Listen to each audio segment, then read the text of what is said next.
اسی اکیلے رب العالمین وحدہ لا شریک کے لیے لائق و سزاوار ہے، جو رب العالمین احکم الحاکمین، ارحم الراحمین، غفور الرحیم بھی ہے اور عزیز ذو انتقام و شدید العقاب یعنی سخت سزا دینے والا بھی ہے۔ لاکھوں کروڑوں درود و سلام نازل ہوں رب العزت کے بھیجے ہوئے تمام برگزیدہ جلیل القدر اور اولو العزم انبیاء کرام پر، بالخصوص انگنت بے شمار لا تعداد درود و سلام نازل ہوں اور تا قیامت نازل ہوتے رہیں ہمارے اور ساری کائنات کے آخری نبی احمد مجتبیٰ محمد مصطفیٰ جناب محمد الرسول اللہ صلی اللہ علیہ وسلم کی ذات گرامی پہ اللہم صلی علی محمد وبارک وسلم علیہ۔ نوجوانوں اور بزرگوں، نوجوان کسی بھی قوم کے لیے قیمتی سرمایہ ہوتے ہیں۔ نوجوانوں کی قوم اور سماج میں، ملت میں وہی حیثیت ہوتی ہے جو انسان کے جسم کے اندر ریڑھ کی ہڈی کی ہوتی ہے۔ اگر جسم سے ریڑھ کی ہڈی کو نکال دیا جائے یا اس میں ہلکا سا کریک ہو جائے تو انسان اٹھنے بیٹھنے اور چلنے پھرنے کے لائق نہیں رہتا ہے۔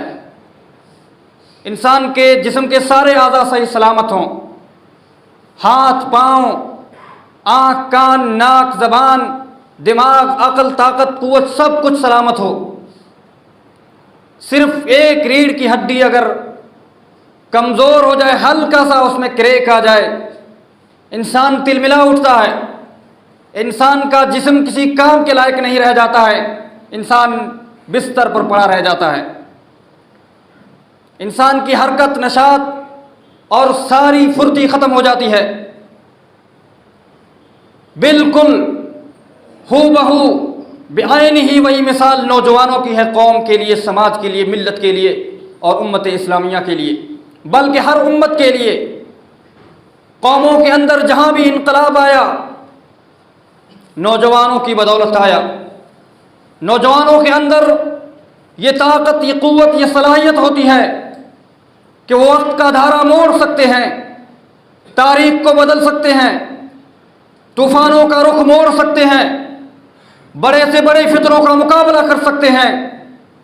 لیکن اگر کسی قوم کے یہی نوجوان ہی بیکار ہو جائیں، ضائع اور برباد ہو جائیں، لا یعنی بے فائدہ اور لغویات میں مشغول ہو جائیں، ان کا کوئی مقصد حیات نہ ہو، ان کا کوئی نصب العین نہ ہو، کوئی ٹارگٹ نہ ہو، سماج کے اندر خدمت کرنے کا، اپنی قوم کو، اپنی امت کو، بلکہ پوری انسانیت کو فائدہ پہنچانے کا ان کے اندر جذبہ اور شوق اور لگن نہ ہو، تو وہ نوجوان قوموں کو لے ڈوبتے ہیں۔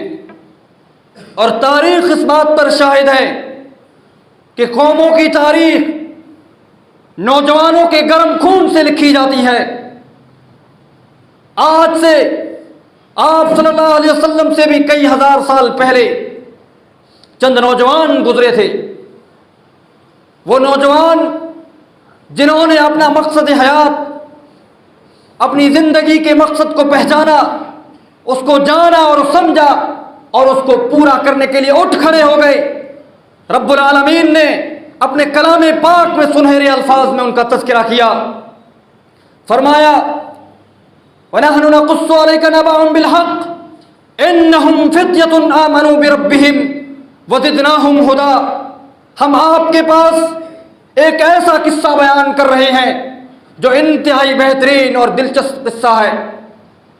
وہ چند نوجوان تھے، وہ قصہ کس کا قصہ؟ چند نوجوانوں کا قصہ۔ وہ نوجوان جو رب العالمین کے لیے، اللہ کی توحید کے لیے، دین کی دعوت کے لیے اٹھ کھڑے ہوئے. انہم فتیتن، وہ چند نوجوان تھے، کوئی 100 نہیں تھے، 1000 اور لاکھ کی تعداد میں نہیں تھے. فتیتن عربی کا لفظ جو کہ چند کے کلمات، چند لوگوں کے اوپر بولا جاتا ہے، چند نوجوانوں کے اوپر بولا جاتا ہے. فتیتن چند نوجوان، معمولی کے، گنتی کے نوجوان. بلکہ مفسرین کے مختلف اقوال ہیں ان کے اندر کہ وہ 3 تھے یا 5 تھے یا 7 تھے، اور اکثر مفسرین نے راج 7 کو قرار دیا ہے. 7 لوگ کیا حیثیت رکھتے ہیں ایک قوم کے اندر، ایک سماج کے اندر، ایک بستی کے اندر 7 نوجوانوں کی کیا حیثیت ہوتی ہے، کیا ویلیو ہوتی ہے. لیکن یہی 7 نوجوان اگر اٹھ کھڑے ہوں، مضبوطی کے ساتھ اپنے مقصد کو پہچانیں اور اپنا نصب العین بنا لیں، اپنا ٹارگیٹ متعین کر لیں، تو یہی نوجوان کافی ہو جاتے ہیں.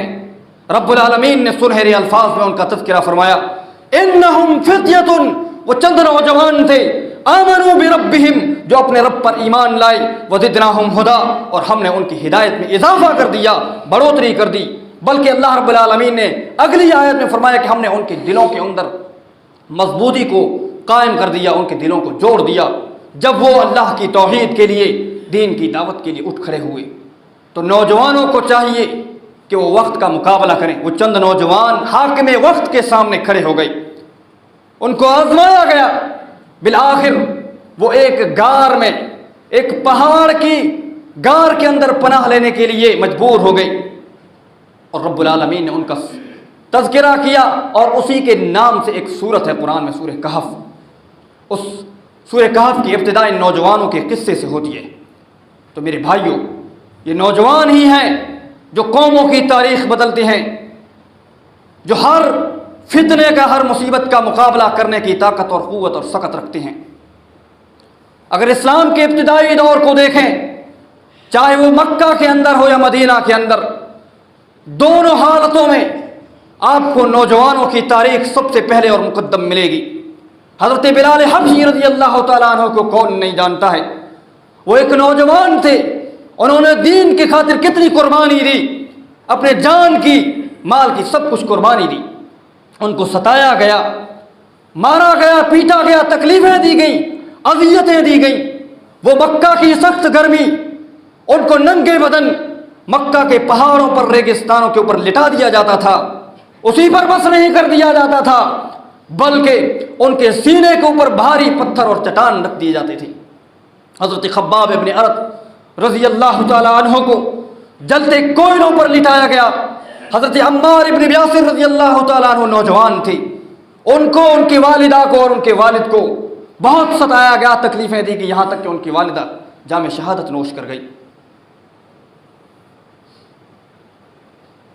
حضرت زید ارقم ابن ابی ارقم رضی اللہ تعالیٰ عنہ، وہ نوجوان تھے، 17 سالہ نوجوان تھے، جن کے گھر کو پیارے نبی علیہ الصلوۃ والسلام نے اسلام کی نشر و اشاعت اور دین کی تعلیم کا مرکز اور سینٹر قرار دے دیا. 17 سالہ نوجوان جس کے گھر کو آپ صلی اللہ علیہ وسلم نے مکہ کے اندر اسلام کا اولین سینٹر اور مرکز بنایا. مدینہ کی تاریخ اگر دیکھیں، حضرت مصعب ابن عمیر رضی اللہ تعالیٰ عنہ کو کون نہیں جانتا ہے؟ مشہور صحابی، جلیل القدر، عظیم المرتبت صحابی، اسلام کے سب سے پہلے مبلغ اور دائی نوجوان ہی تھے. اور اسلام سے پہلے کی ان کی زندگی کا مطالعہ کریں. آج ہم اور آپ سوچتے ہیں کہ دینی تعلیم میں کیا رکھا ہے، اسلامی تعلیم میں کیا رکھا ہے. جو اس کو جانتے ہیں، اس کی لذت سے آشنا ہو جاتے ہیں، وہ دنیا کی تمام آسائشوں کو، دنیا کی تمام نعمتوں کو ٹھوکر مار دیتے ہیں. حضرت مصعب ابن عمیر رضی اللہ تعالیٰ عنہ مسلمان ہونے سے پہلے قیمتی لباس زیبتن کیا کرتے تھے. مکہ کے مشہور نوجوان تھے، ٹھاٹ باٹ کی، عیش پرستی کی زندگی گزارا کرتے تھے. ایک بار جس کپڑے کو پہن لیتے تھے، دوبارہ اس کپڑے کو چھوتے تک نہیں تھے. دنیا کا، صرف مکہ کا نہیں، عرب کا نہیں، بلکہ دنیا کا سب سے قیمتی عطر استعمال کیا کرتے تھے. وہ نوجوان تھے، جب اسلام قبول کیا، یہ تمام نعمتوں کو ٹھکرا دیا اور اسلام کے لیے پیدل مدینہ کے لیے روانہ ہو گئے.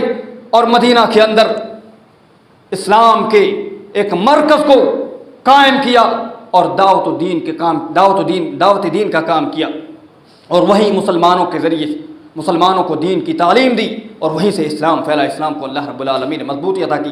یہ سب حضرت مصعب بن عمیر رضی اللہ تعالیٰ عنہ ایک نوجوان کی کوششوں کا ثمرہ اور نتیجہ تھا، اس کا پھل تھا کہ مدینہ اسلام کا گہوارہ بنا، اور اللہ رب العالمین نے وہاں ایسے لوگ تیار کیے جنہوں نے دین کی مدد کی اور دین کے لیے اپنا سب کچھ لٹا دیا۔ تو میرے بھائیوں، اور یہی نوجوان حضرت مصعب بن عمیر جب جنگ احد میں شہید ہوتے ہیں تب حالت یہ آتی ہے، حالانکہ اسلام سے پہلے کیا تھے؟ سب سے قیمتی لباس، سب سے قیمتی عطر اور عیش کی زندگی گزارا کرتے تھے، لیکن جب انتقال ہوتا ہے، شہادت نوش کرتے ہیں، ان کے کفن کے لیے مکمل کفن بھی نصیب نہیں ہوتا ہے۔ اگر کفن کے ذریعے سے سر کو ڈھانکا جائے تو پیر کھل جاتے ہیں، پیر کو ڈھانکا جائے تو سر کھلا جاتا ہے، سر کھلا ہو جاتا ہے۔ بالآخر ازگر گھاس کو ان کے پیروں پر رکھ کر کے ان کو دفنایا گیا۔ یہ حالت اور نوبت، انہوں نے اتنی قربانیاں پیش کی اسلام کے لیے۔ مدینہ کے اندر ہی حضرت جابر بن عبداللہ رضی اللہ تعالیٰ نوجوانوں کی مختلف قربانیاں ہیں دین کے لیے، اسلام کے لیے، بلکہ سماج کے لیے بھی، اپنے خاندان کے لیے بھی اور گھر کے لیے بھی نوجوانوں کی قربانیاں ہیں۔ اپنے گھر کو کیسے قائم رکھنا ہے اور اپنے گھر کا کیسے بھلا سوچنا ہے، اس کے اندر بھی نوجوانوں کی سب سے بڑی قربانیاں شامل ہیں۔ حضرت جابر بن عبداللہ رضی اللہ تعالیٰ عنہ بیان فرماتے ہیں کہ میرے والد حضرت عبداللہ بن عمر بن حرام رضی اللہ تعالیٰ عنہ جنگ احد میں شہید ہو گئے۔ اب میری بہنیں جو تھی چھوٹی چھوٹی، کہا جاتا ہے کہ ان کی 9 بہنیں تھیں، جن میں سے 2 کی شادی ہو گئی تھی، باقی 7 بہنیں چھوڑ کر کے گئے تھے حضرت عبداللہ بن عمر۔ حضرت جابر بن عبداللہ رضی اللہ تعالیٰ عنہ اکیلے انسان، 7 بہنوں کی کفالت کی ذمہ داری ان کے اوپر تھی۔ جب انہوں نے شادی کر لی، اللہ کے رسول صلی اللہ علیہ وسلم کو جب معلوم ہوا، ایک جنگ سے سفر سے واپس آ رہے تھے، حضرت جابر بن عبداللہ نے جلدی کی مدینہ کے اندر داخل ہونا چاہا۔ آپ نے پوچھا کہ اے جابر، اتنی بھی کیا جلدی ہے، تھوڑا ٹھہر جاؤ، اطمینان سے مدینہ کے اندر داخل ہوتے ہیں۔ حضرت جابر بن عبداللہ رضی اللہ تعالیٰ عنہ نے کہا کہ اللہ کے رسول، میں نے شادی کر لی ہے، ابھی نئی شادی کی ہے۔ آپ صلی اللہ علیہ وسلم نے فرمایا، کس سے شادی کی، باقرہ سے یا سیبہ سے؟ کنواری عورت سے یا سیبہ عورت سے شادی کی؟ حضرت جابر بن عبداللہ رضی اللہ تعالیٰ عنہ نے فرمایا کہ اللہ کے رسول، میں نے سیبہ عورت سے شادی کی ہے۔ آپ صلی اللہ علیہ وسلم تعجب ہوا، حیران ہوئے اور سوال کیا کہ باقرہ سے کیوں نہیں کی، کنواری عورت سے کیوں نہیں کی شادی؟ کیا جواب دیا؟ اپنی خواہشات کو، آج ہر نوجوان کی سب سے پہلی امنگ ہوتی ہے، سب سے پہلی یہ خواہش ہوتی ہے کہ وہ کنواری عورت سے شادی کرے۔ حضرت جابر بن عبداللہ رضی اللہ تعالیٰ عنہ کی بھی خواہشات تھیں، ان کی بھی تمنائیں تھیں، لیکن انہوں نے اپنی آرزوؤں کو ایک طرف رکھا، اپنے گھر کی اور اپنی بہنوں کی تربیت کو سب سے مقدم رکھا۔ آپ نے پوچھا، سوال کیا کہ اے جابر، کنواری عورت سے شادی کیوں نہیں کی؟ فرمایا اللہ کے رسول صلی اللہ علیہ وسلم، میرے والد کا جب انتقال ہوا، میری کفالت میں، میرے ذمے میں میری چھوٹی چھوٹی 7 بہنیں ہیں، اگر میں ان کے جیسی ہی نا تجربہ کار عورت، کنواری عورت کو لے کے آتا تو ان کی تربیت کیسے کرتی، ان کی دینی تربیت کا اہتمام کیسے کرتی، وہ میری بہنیں ضائع ہو جاتی۔ لہذا میں نے سوچا، اپنی بہنوں کی تعلیم و تربیت کی سب سے زیادہ فکر کی اور اس کو سب سے زیادہ مقدم رکھا، اسی لیے میں نے سیبہ عورت سے شادی کی۔ اللہ اکبر! وہ نوجوان کیا نوجوان تھے، ان کا ٹارگٹ کیا تھا، ان کا نصب العین کیا تھا، انہوں نے اپنی زندگی کا مقصد کیا بنایا، اپنی بہنوں کی دینی تعلیم اور تربیت کا سب سے پہلے سوچا انہوں نے اور اس کے لیے سب سے پہلے انتظام کیا۔ میرے بھائیوں، نوجوانوں کی بہت ساری قربانیاں ہیں۔ جب آپ صلی اللہ علیہ وسلم نے اپنی آخری عمر میں ایک لشکر تیار کیا، اس لشکر کے اندر بڑے بڑے اجلہ صحابہ اکرام موجود تھے، کبار صحابہ اکرام کی ایک جماعت تھی، عشر مبشرہ جیسے، یعنی وہ صحابہ، وہ خوش نصیب 10 صحابہ جن کو پیارے نبی علیہ الصلوۃ والسلام نے ایک ہی مجلس میں ایک ساتھ جنت کی بشارت اور خوشخبری دی، وہ صحابہ بھی اس لشکر میں شریک تھے۔ حضرت ابوبکر صدیق رضی اللہ تعالیٰ عنہ، عمر فاروق، عثمان غنی، علی مرتضیٰ، طلحہ و زبیر جیسے صحابہ کرام اس لشکر کے اندر موجود تھے۔ بڑے بڑے صحابہ کرام، تجربہ کار جرنیل اور کمانڈر موجود تھے، لیکن پھر بھی آپ صلی اللہ علیہ وسلم نے اس اس لشکر کا، اس فورس کا، اس اسلامی آرمی کا سپہ سالار اور کمانڈر ان چیف کس کو بنایا؟ حضرت اسامہ بن زید رضی اللہ تعالیٰ عنہ کو، جو کہ صرف 18 سالہ نوجوان تھے۔ آپ نے ایسے لشکر کا، جس لشکر کے اندر حضرت ابوبکر صدیق رضی اللہ تعالیٰ عنہ جیسا انسان موجود تھا، اس لشکر کا کمانڈر ان چیف آپ صلی اللہ علیہ وسلم نے حضرت اسامہ بن زید 18 سالہ نوجوان کو بنایا۔ تو میرے بھائی، نوجوانوں کی اہمیت اس سے معلوم ہوتی ہے۔ اور یہ نوجوانی ایسا اہم مرحلہ ہے جس کے تعلق سے اللہ رب العالمین دنیا کے اندر بھی ہماری مسئولیت کو بڑھا دیتا ہے، اور آخرت کے اندر بھی اللہ رب العالمین اس تعلق سے خصوصی سوال کرے گا۔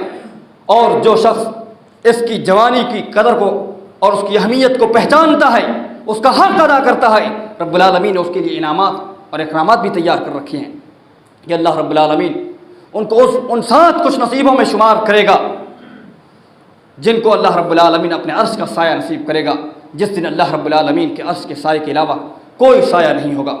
امام عادل وشاب نشا فی عبادت اللہ، کہ ان 7 قسم کے نوجوانوں میں سے، 7 قسم کے انسانوں میں سے آپ صلی اللہ علیہ وسلم نے دوسرے نمبر پر نوجوان کو ذکر کیا کہ جس نے اپنی نوجوانی کے اندر اللہ کی عبادت کو سب سے مقدم رکھا۔ اور جیسا کہ پہلے میں نے عرض کیا کہ نوجوان اللہ کی عبادت کی طرف کب راغب ہوگا اور اپنی اللہ کی عبادت کو کب پہچانے گا؟ جب ان کی دینی تربیت کا اہتمام کیا جائے گا، جب ان کی صحیح اسلامی تربیت کی جائے گی۔ اور یہ تربیت کیسے ہوگی؟ یہ نوجوان کیسے تیار ہوں گے؟ جس نوجوانی کے تعلق سے قیامت کے دن خصوصی سوال ہوگا، لا تزول قدم ابن آدم حتی یسأل عن 5۔ قیامت کے دن ابن آدم اپنی جگہ سے ہل نہیں سکے گا یہاں تک کہ اس سے 5 سوالات نہ کر لیے جائیں۔ اس کی عمر کے بارے میں کہ عمر کو کہاں گزارا، 60 سال کی 70 سال کی عمر اللہ رب العالمین نے عطا کی تھی، رب العالمین کہے گا میں نے عطا کی تھی، اس عمر کو کہاں گزارا؟ عمر کے اندر نوجوانی بھی شامل ہے، بچپن اور بڑھاپا بھی شامل ہے، سب شامل ہے، لیکن نوجوانی کے تعلق سے خصوصی سوال ہوگا وعن شبابہ فیما ابلا۔ اے نوجوان، تو 60 سالہ زندگی گزار کے آیا، اس میں سے 20 سال 25 سال تیری نوجوانی کے تھے، اس نوجوانی کو کہاں تو نے خرچ کیا؟ اس نوجوانی کے تعلق سے قیامت کے دن خصوصی سوال ہوگا، کمائی کے تعلق سے بھی سوال ہوگا۔ اور کماتا مال کب ہے انسان؟ عمومی طور پر انسان کمانے کی شروعات نوجوانی سے کرتا ہے۔ اسی طریقے سے علم کے بارے میں بھی سوال ہوگا کہ اپنے علم کے مطابق کتنا عمل کیا، اور علم بھی انسان نوجوانی کے اندر ہی شروع کرتا ہے، سیکھتا ہے اور اس کو مکمل کرتا ہے۔ تو میرے بھائی، نوجوانی کے تعلق سے بہت سارے سوالات، نوجوانوں کے تعلق سے قیامت کے دن بہت سارے سوالات ہوں گے، لیکن سوال یہ پیدا ہوتا ہے کہ نوجوان تیار کیسے ہوں گے؟ یہ نوجوان تیار ہوں گے ہمارے گھر سے، ہمارے گھر کے ماحول سے، ہماری مائیں اور بہنیں ان کو تیار کریں گی۔ ان کے اوپر اللہ رب العالمین نے یہ ذمہ داری عطا کی ہے کہ یہ بچے جب سے بڑھنا شروع ہو جاتے ہیں، بولنے کی ابتدا کرتے ہیں، تب سے ان ماؤں کے اوپر اللہ رب العالمین نے یہ ذمہ داری عائد کر دی ہے کہ ان نوجوانوں کی صحیح تربیت کریں، ان کی اسلامی تربیت کا، دینی تعلیم کا اہتمام کریں، تاکہ یہ نوجوان دنیا کے اندر ان کے لیے بھی فائدہ مند ہوں، اپنے گھر کے لیے، سماج کے لیے، سوسائٹی کے لیے، پوری قوم اور پوری ملت اسلامیہ کے لیے، بلکہ پوری انسانیت کے لیے فائدہ مند ثابت ہوں۔ وہ نوجوان جن کی شروع سے، ابتدا سے تربیت کا اہتمام کیا جاتا ہے، وہ نوجوان بڑی زندگی میں بڑے ہو کر کے بڑے کارنامے انجام دیتے ہیں۔ اور اس کے لیے ہم اور آپ کا نصب العین کیا ہے؟ مختصراً وقت ختم ہو چکا ہے، مختصراً میں عرض کرنے کی کوشش کروں گا۔ ہمارا اور آپ کا اصول قرآن اور حدیث ہے۔ قرآن کے اندر بھی اگر ہم دیکھیں کہ سب سے جانی اور مانی تفسیر کون سی تفسیر ہے؟ تفسیر ابن کثیر، مشہور تفسیر۔ اس تفسیر کو کس نے لکھا ہے آپ کو معلوم ہے؟ امام ابن کثیر رحمہ اللہ نے۔ اور جب وہ پیدا ہوئے، ان کے والد کا انتقال ہو چکا تھا، ان کی ساری ذمہ داری ان کے ماں کے اوپر عائد ہوئی۔ ان کی ماں نے اپنے بچے کی ایسی تربیت کی، اپنے بیٹے کی ایسی دینی تعلیم کا اہتمام کیا کہ بڑے ہو کر کے وہ ایک محدث، مفسر، مورخ اور سیرت نگار بنے۔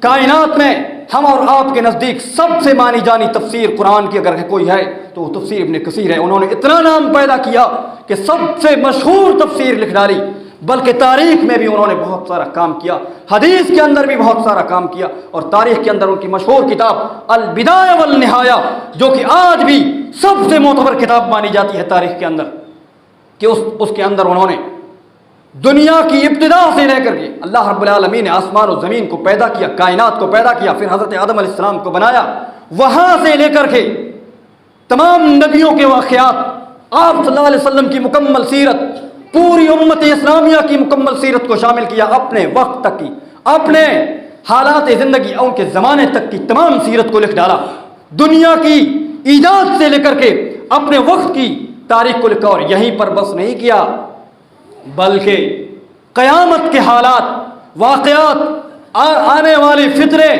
اور جنت و جہنم کا بھی تذکرہ اس کے اندر شامل کر لیا، اس لیے اس کتاب کا نام جامع رکھا البدایہ، ابتدا، شروعات، اسٹارٹنگ، والنہایہ، اینڈنگ، یعنی ایسی کتاب جس کے اندر تمام چیزوں کو انہوں نے شامل کر دیا، اتنی عظیم تاریخ کی کتاب لکھ ڈالی۔ وہ ان کی تربیت کا اہتمام ان کی ماں نے کیا۔ تو یہ تو قرآن کے تعلق سے، حدیث کے اندر سب سے مشہور کتاب صحیح بخاری، جو کہ قرآن کے بعد اس روئے زمین پر سب سے اہم اور سب سے صحیح کتاب، اصح الکتب بعد کتاب اللہ، اس کتاب کو لکھنے والے امام بخاری رحمہ اللہ یتیم تھے، ان کی ماں نے ان کی تربیت کا اہتمام کیا، بلکہ اللہ رب العالمین ماں کی کتنی قدر اور اہمیت کرتا ہے۔ روایات میں آتا ہے، تاریخ میں آتا ہے کہ امام بخاری رحمہ اللہ بچپن میں نابینا تھے، آنکھوں کی روشنی نہیں تھی، ان کی ماں نے اللہ رب العالمین سے نماز پڑھ کر کے دعا کی، الہ العالمین میں نے تو یہ تمنا کی تھی کہ میری اولاد پیدا ہوگی، اس کو تیرے دین کے لیے وقف کر دوں گی، لیکن یہ تو نابینا ہے، اب تیرے دین کا کام کیسے کر سکے گا؟ الہ العالمین میری نیت سچی تھی، تو اس کی بینائی کو اور اس کی روشنی کو لوٹا دے۔ اللہ رب العالمین نے ماں کے دل سے نکلی ہوئی، کلیجے سے نکلی ہوئی آہ کو، تڑپ کو اور دعا کو سن لیا، اور امام بخاری رحمہ اللہ کی بینائی کو، ان کی روشنی کو، آنکھوں کی روشنی کو اللہ رب العالمین نے واپس لوٹا دیا، اور بڑے ہو کر کے اس قدر انہوں نے نام کمایا کہ انہوں نے سب سے عظیم اور سب سے صحیح اور سب سے جامع کتاب حدیث کے اندر لکھ ڈالی۔ یہ ماؤں کی تربیت کا ثمرہ اور نتیجہ تھا۔ ہماری ماؤں اور بہنوں کو بھی چاہیے کہ وہ اپنے بچوں کی دینی تربیت کا اور اسلامی تعلیم کا سب سے زیادہ اہتمام کریں اور اس کی سب سے زیادہ فکر کریں، کیونکہ نوجوان بچپن سے تیار ہوتے ہیں، اور نوجوان ہی کسی قوم کے لیے سب سے زیادہ اہمیت کے حامل ہوتی ہیں۔ باتیں تو اور بھی بہت زیادہ ہیں، اللہ رب العالمین ہمیں انہی باتوں پر کہنے اور سننے سے زیادہ عمل کرنے کی توفیق نصیب فرمائے۔ اقول قولی ھذا واستغفر اللہ لی ولکم ولسائر المسلمین من کل ذنب فاستغفروہ انہ هو الغفور